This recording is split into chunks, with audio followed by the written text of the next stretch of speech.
우리가 오늘 읽은 본문의 말씀 중심으로 다윗은 예루살렘에 그대로 있더라 라는 제목으로 말씀의 은혜를 함께 나누기 원합니다.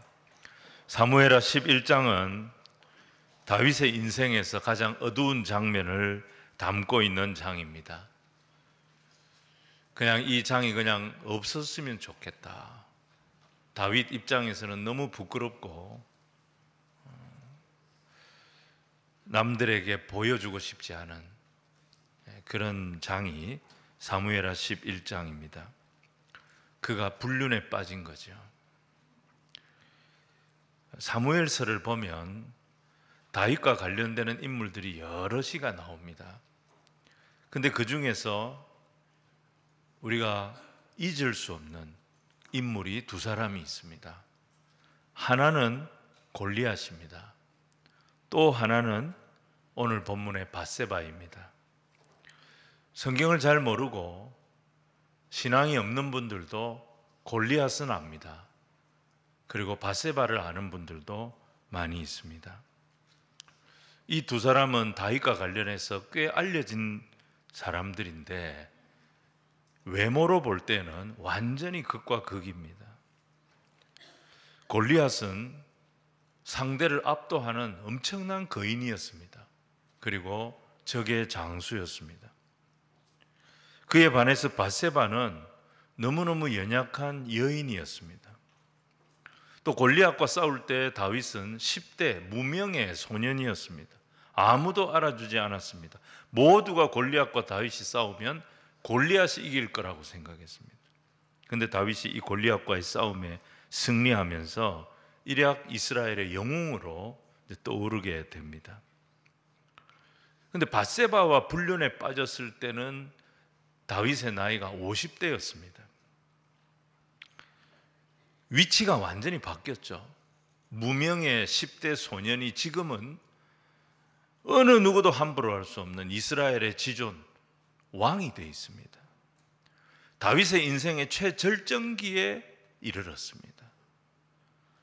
그런데 이 사건 때문에, 밧세바와의 범죄 사건 때문에 한순간에 다윗의 모든 명예가 다 나락으로 떨어지게 되는 그런 일을 당합니다. 우리가 인생을 살다 보면 이런 대적들을 곳곳에서 만납니다.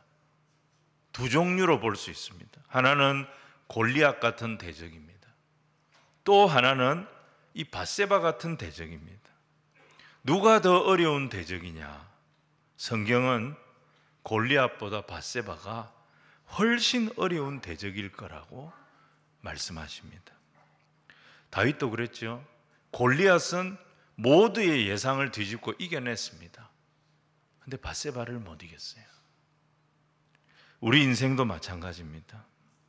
훨씬 어려운 대적을 만날 수 있습니다. 이 대적과의 싸움에서 어떻게 하면 승리할 수 있을까? 오늘 두 가지로 말씀을 묵상해 보기를 원합니다. 첫 번째는 스스로 불편함을 선택하는 인생을 살 때 승리한다는 것입니다. 우리는 이 평안의 때, 형통의 때를 축복의 때라고 생각합니다. 그래서 다 평안을 원하고 형통을 원합니다. 근데 평안이 다 좋은 게 아니에요. 오히려 평안은 우리가 다 영적으로 긴장해야 할 때입니다. 자, 오늘 본문 1절 말씀을 우리 같이 한번 읽겠습니다. 시작. 그 해가 돌아와 왕들이 출전할 때가 되매 다윗이 요압과 그에게 있는 그의 부하들과 온 이스라엘 군대를 보내니 그들이 암몬 자손을 멸하고 랍바를 에워쌌고 다윗은 예루살렘에 그대로 있더라. 해가 바뀌었습니다. 10장과 11장 사이에 해가 바뀌었습니다. 이스라엘은 겨울에는 전쟁을 할 수가 없습니다. 왜냐하면 이 겨울은 우기입니다. 우기. 비가 오기 때문에 군대를 동원할 수가 없어요. 그래서 이 우기가 끝나고 겨울이 지나가고 전쟁을 하는 겁니다. 다시 전쟁의 시즌이 돌아왔습니다. 10장에서 싸웠던 암몬과 지금 다시 전쟁을 하게 됐습니다. 암몬 땅을 대부분 다 점령해버렸고 이제 수도 라빠 하나 남았습니다. 이 라빠는 지금의 요르단의 수도인 암만을 말합니다. 암만은 지금은 꽤 알려진 관광지가 되어 있습니다. 여행지가 되어 있습니다. 여기서 007 영화도 찍었습니다. 암만은 근데 이 돌바위 위에 있습니다. 천연 요새입니다. 쉽게 점령하기 어려운 도시입니다.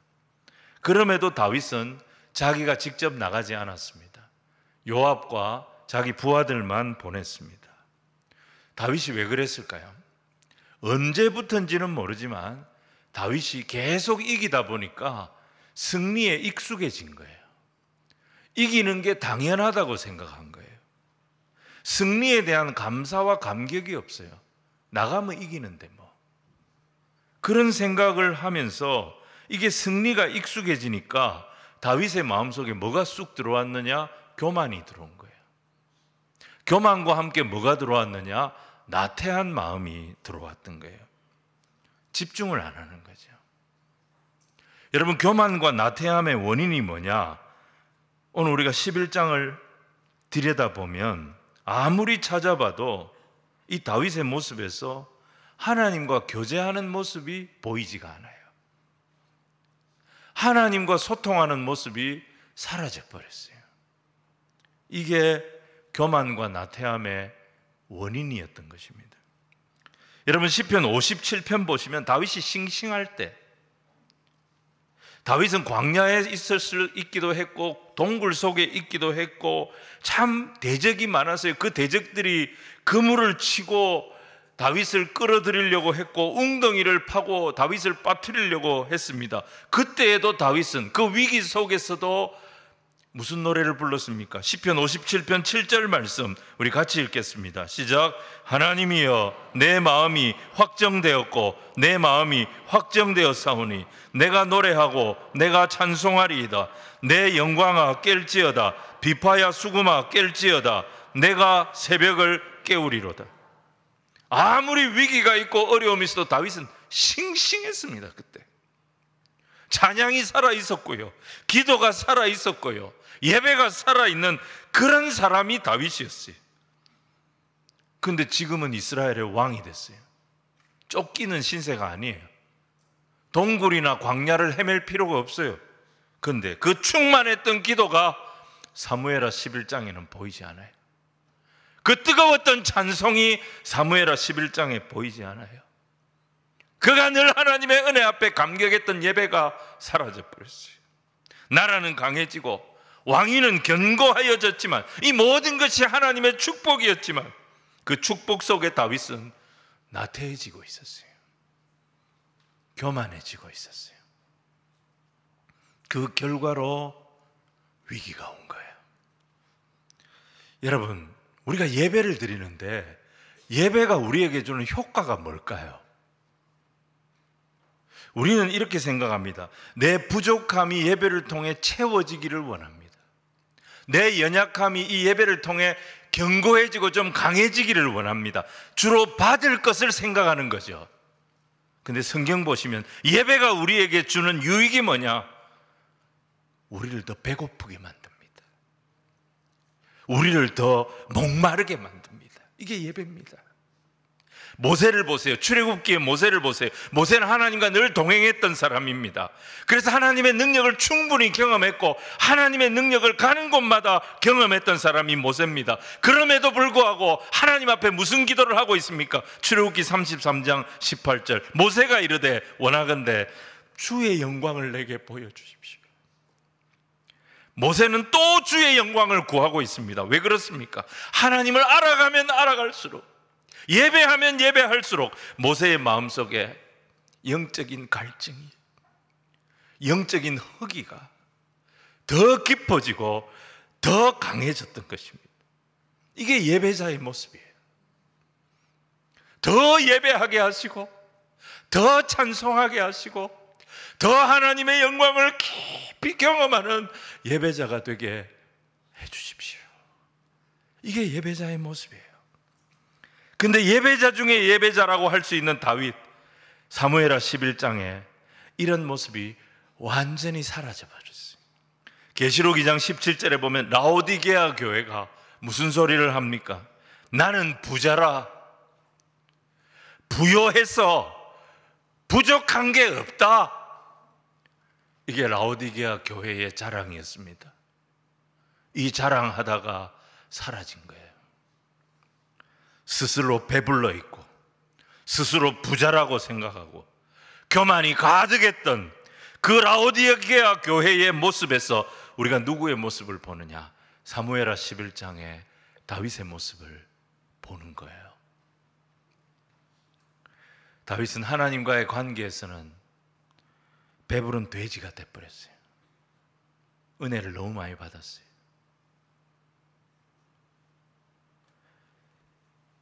하나님과의 관계에서는 느려 터졌어요. 이제 전쟁터에도 안 나가고 침상에 늦게까지 자고 어슬렁어슬렁 옥상이나 돌아다니고. 근데 이 사람이 죄 짓는 데는 얼마나 민첩해졌는지 모릅니다. 2절부터 5절을 다시 볼 텐데 2절부터 5절까지의 내용은 진짜 읽고 싶은 마음이 하나도 없는 말씀이에요.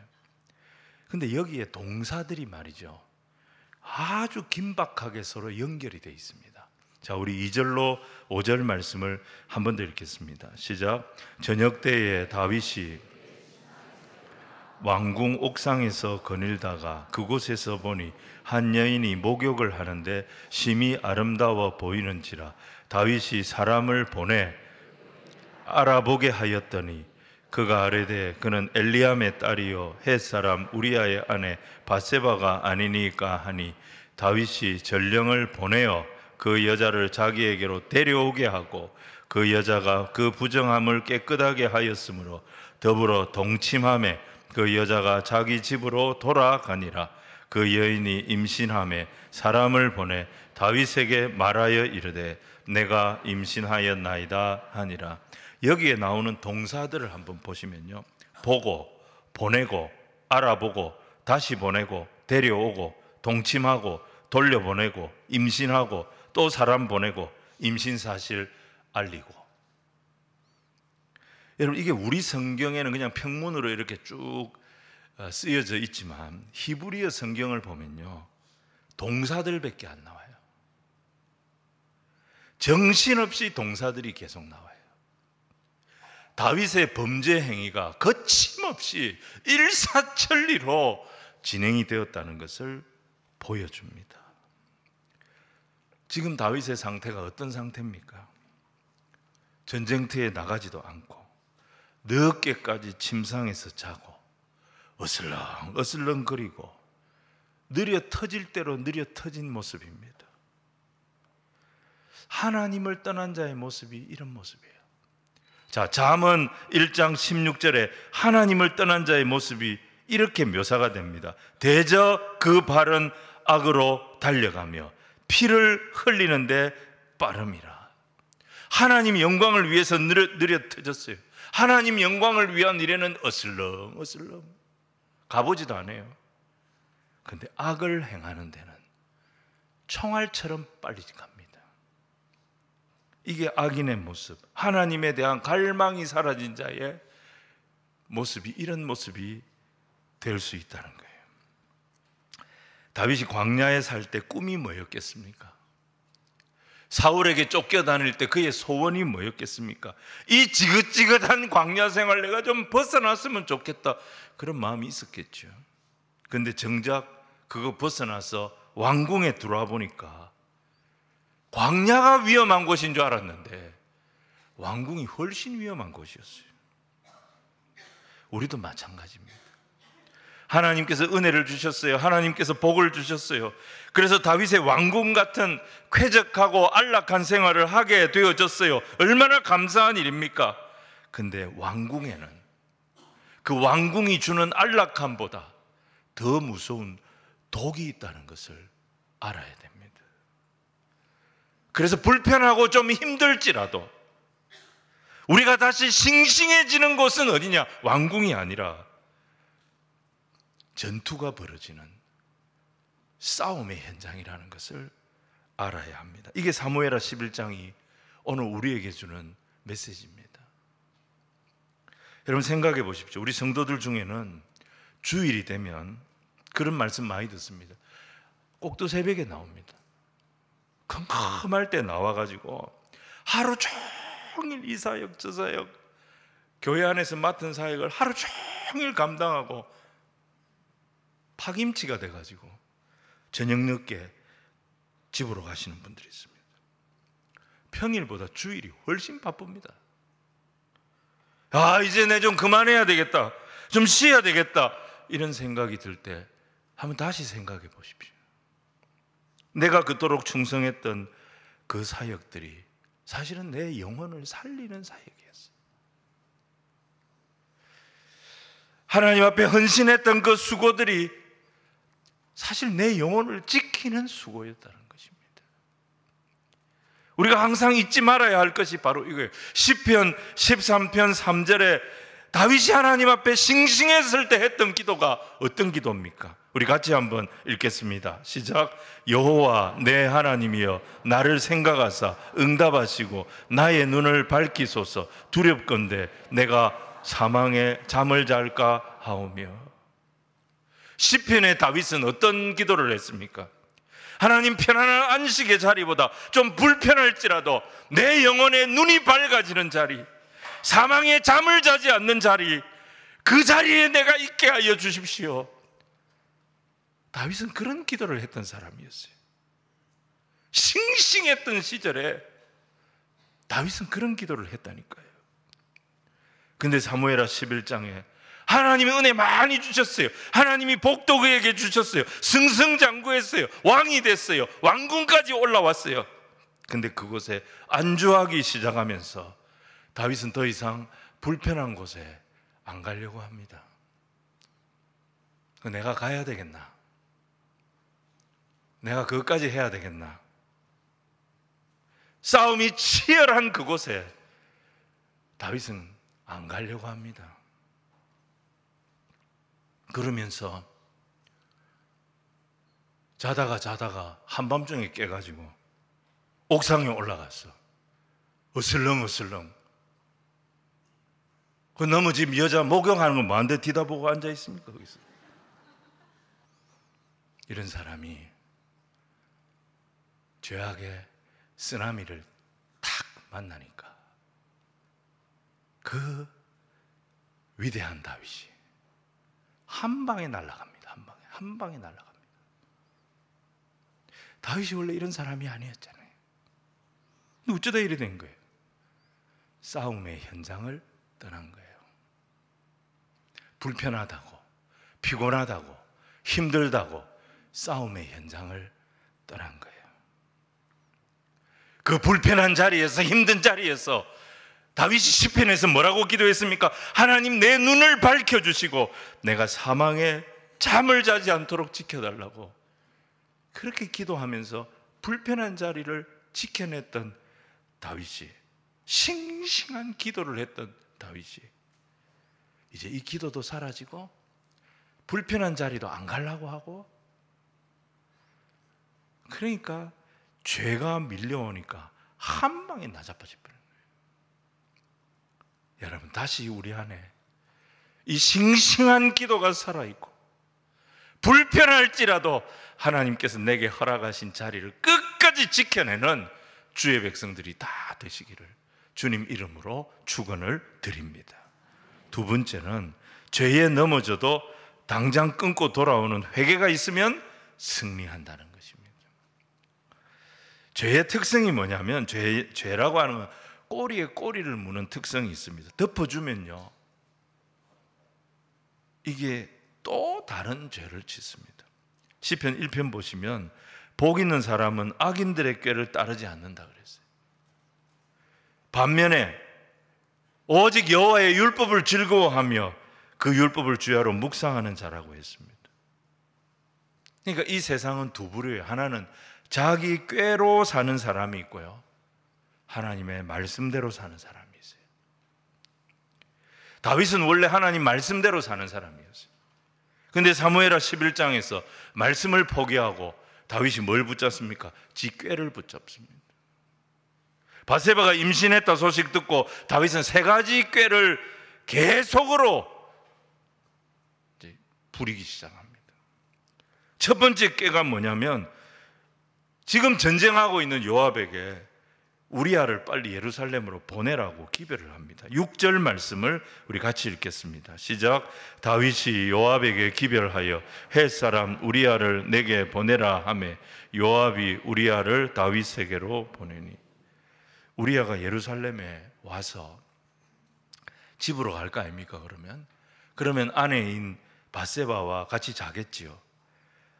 이 두 사람이 잠자리를 같이 하게 되면 자기가 밧세바와 불륜을 저지른 것을 덮을 수가 있겠다. 이 꾀를 낸 거예요. 이 꾀를.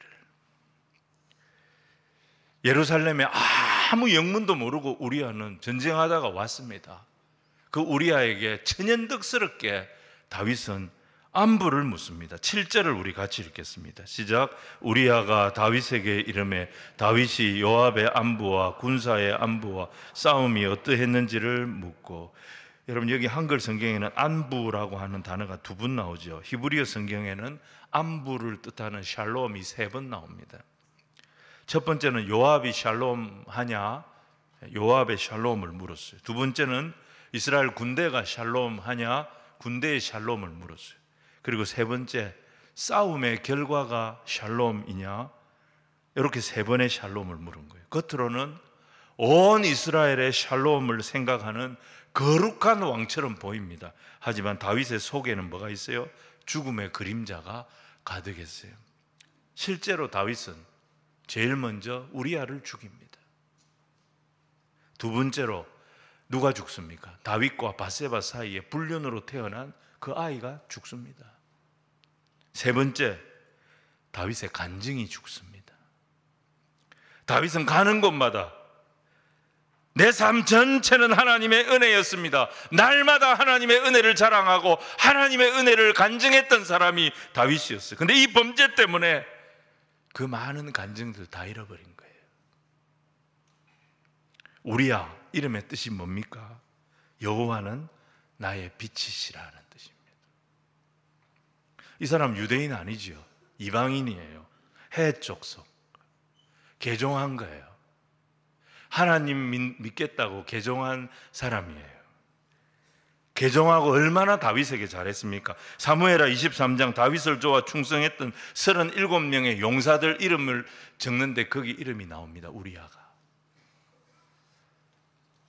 얼마나 충성스러운 사람인지 11절 보시면 다윗이 집에 가서 자라고 부른 거 아닙니까? 집에 가서 자라고 명령을 했는데 우리아는 집에 안 가고 궁전 문가에서 잤습니다. 다윗이 기가 차가지고 왜 집에 안 갔냐고 물어보니까 우리아가 이런 말을 합니다. 11절 우리 같이 읽겠습니다. 시작. 우리아가 다윗에게 아뢰되 언약궤와 이스라엘과 유다가 야영 중에 있고 내 주 요압과 내 왕의 부하들이 바깥들에 진치고 있거늘 내가 어찌 내 집으로 가서 먹고 마시고 내 처와 같이 자리이까? 내가 이 일을 행하지 아니하기로 왕의 살아계심과 왕의 혼의 살아계심을 두고 맹세하나이다 하니. 왕궁에서 잔 이유가 뭐라고 말합니까? 첫 번째, 여호와의 언약궤가 지금 전쟁터에 있습니다. 두 번째, 군사들이 지금 다 전쟁터에 있습니다. 세 번째, 다윗의 모든 장수들이 전쟁터에서 같이 야영하고 있습니다. 근데 나만 어찌 집에 가서 먹고 마시고 내 처와 같이 잘 수 있겠습니까? 우리아가 이런 부하였습니다.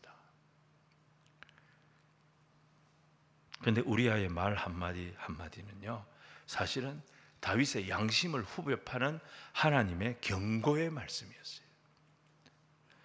나의 언약궤가 전쟁터에 있는데 넌 지금 어디에 있느냐?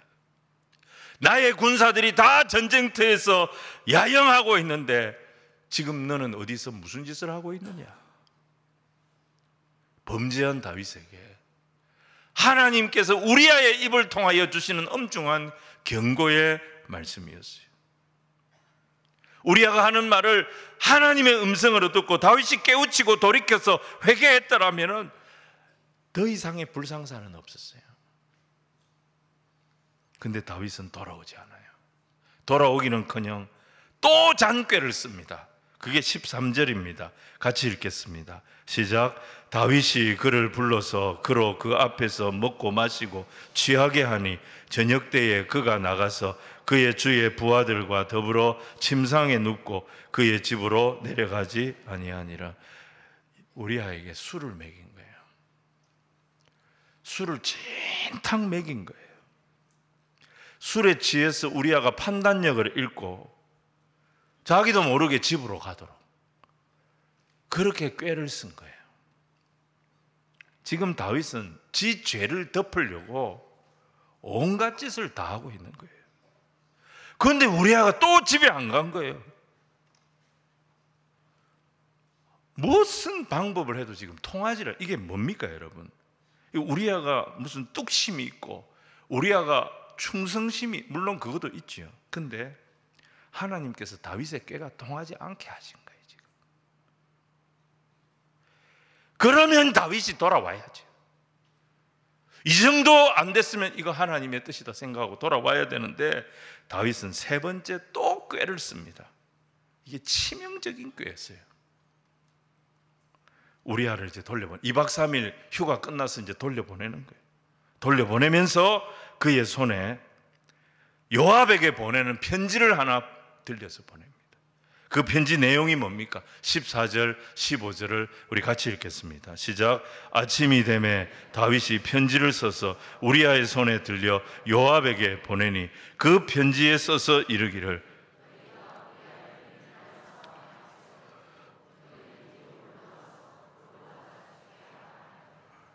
우리아를 전쟁터에서 죽여버려라. 이 편지를 다윗이 써서 보냈다니까. 다윗이 이렇게 잔인해졌어요. 우리아는 아무것도 모르고 왕의 명령이니까 지를 죽이라는 편지를 지가 들고 요압 장군에게 가고 있는 거예요 지금. 우리 하나님은 잔인한 거 싫어하십니다. 신명기 14장 21절 보면 하나님 염소 새끼를 잡아먹더라도 염소 새끼를 그 어미의 젖으로는 삶지 마라 그러셨어요. 염소 새끼의 어미 젖이 어떤 의미가 있습니까? 이 새끼를 살리는 음식 아닙니까? 엄마의 사랑 아닙니까? 근데 그 엄마 젖에 염소 새끼를 삶는 것은 하나님의 백성이 해서는 안 될 잔인한 짓이다. 그래서 율법에 못하게 하신 거예요. 근데 다윗은 지금 그것보다 훨씬 잔인하고 무서운 그런 짓을 하고 있는 거예요. 죄에 한번 사람이 미혹이 되니까 앞뒤 분간이 안 되는 거죠. 하나님께서 자기가 구상한 죄를 한 번 맞고 두 번 맞고 그랬을 때 깨달았어야죠. 회개하고 돌아왔어야죠. 근데 다윗은 끝까지 자기 꾀를 포기하지 않아요. 그러다 결국 살인까지 하게 됩니다. 깨닫고 돌아오는 게 이래서 중요한 겁니다. 여러분, 이런저런 이유로 예배의 자리 떠나 계신 분들 계시다면 예배의 자리로 돌아오시기 바랍니다. 기도의 자리 떠난 분들 계시다면 기도의 자리로 돌아와야 합니다.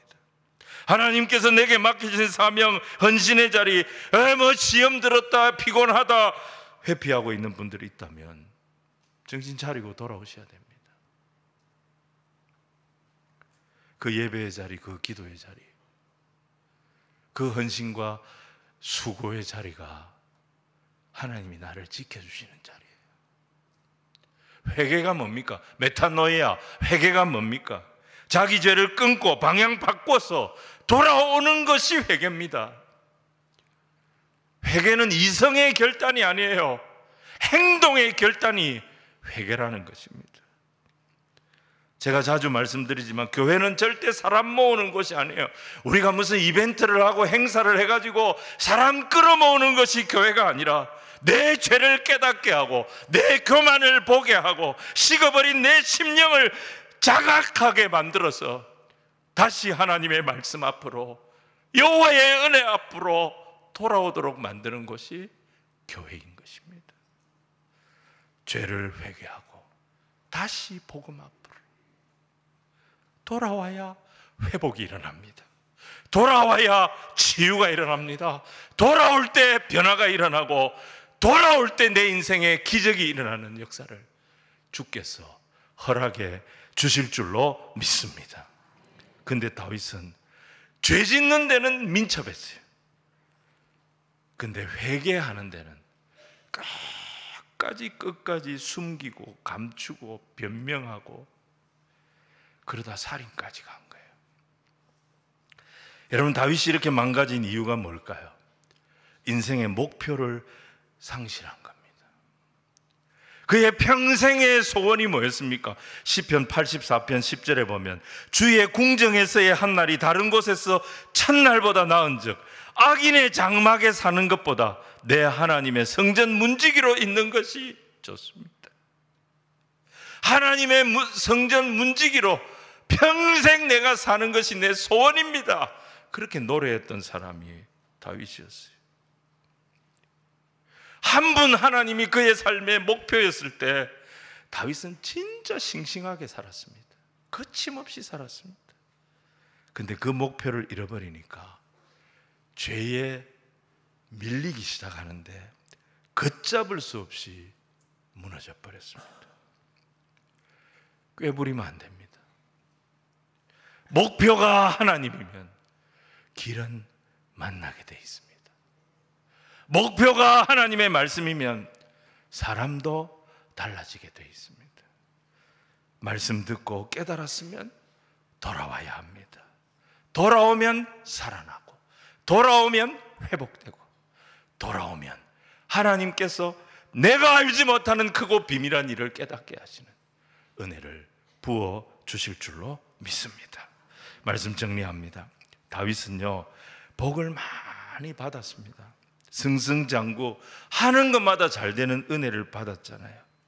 그래서 그는 왕궁에까지 살게 됐습니다. 근데 그 왕궁이 다윗을 살리는 자리가 아니라 다윗을 죽이는 자리였습니다. 오히려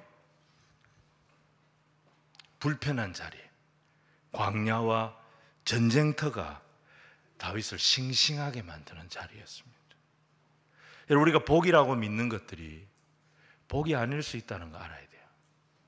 우리가 복이라고 믿는 거기에는 독이 있다는 것을 알아야 합니다. 불편하고 피곤하고 힘들지라도 죄와 싸우는 자리가, 말씀에 순종하려고 몸부림치는 자리가 하나님께서 나를 싱싱하게 만드시는 자리입니다. 그 자리 벗어나지 마시기 바랍니다. 우리 목사들도 마찬가지예요. 한 영혼을 놓고 울면서 기도할 때 그때 목사가 싱싱해지고 교회가 건강해지고 그때 하나님이 거기에 은혜를 부어주시고 길을 열어주시고 그렇게 하는 거예요. 지금 우리는 어떻게 보면 너무 배불러 있는 거예요. 이게 오늘 우리의 문제인 것입니다. 또 하나는 죄에 무너졌어도 그 죄 끊고 돌아오면 다시 살아납니다. 계속 미적거리고 변명하는 거, 사단이 우리를 속이는 겁니다. 복음은요, 단순한 위로가 아닙니다. 그냥 덮어놓고 다 감춰주는 게 복음 아닙니다. 방향에 변화가 일어나야 합니다. 내 욕망 채우고 있으면서 주의 일한다고 착각해서는 안 됩니다. 방향을 바꿔야 합니다. 하나님께, 여호와께로 돌아와야 합니다. 다시 한 분 하나님이 내 목표가 되게 해야 합니다. 하나님이 내 목표가 되면 길이 열립니다. 하나님이 목표가 되면 회복이 일어납니다. 하나님이 목표가 되면 치유가 일어납니다. 참된 자유를 경험하는 주의 백성들이 되게 하실 줄로 믿습니다. 이 은혜를 충만히 누리는 주의 자녀들 다 되시기를 주님 이름으로 축원을 드립니다.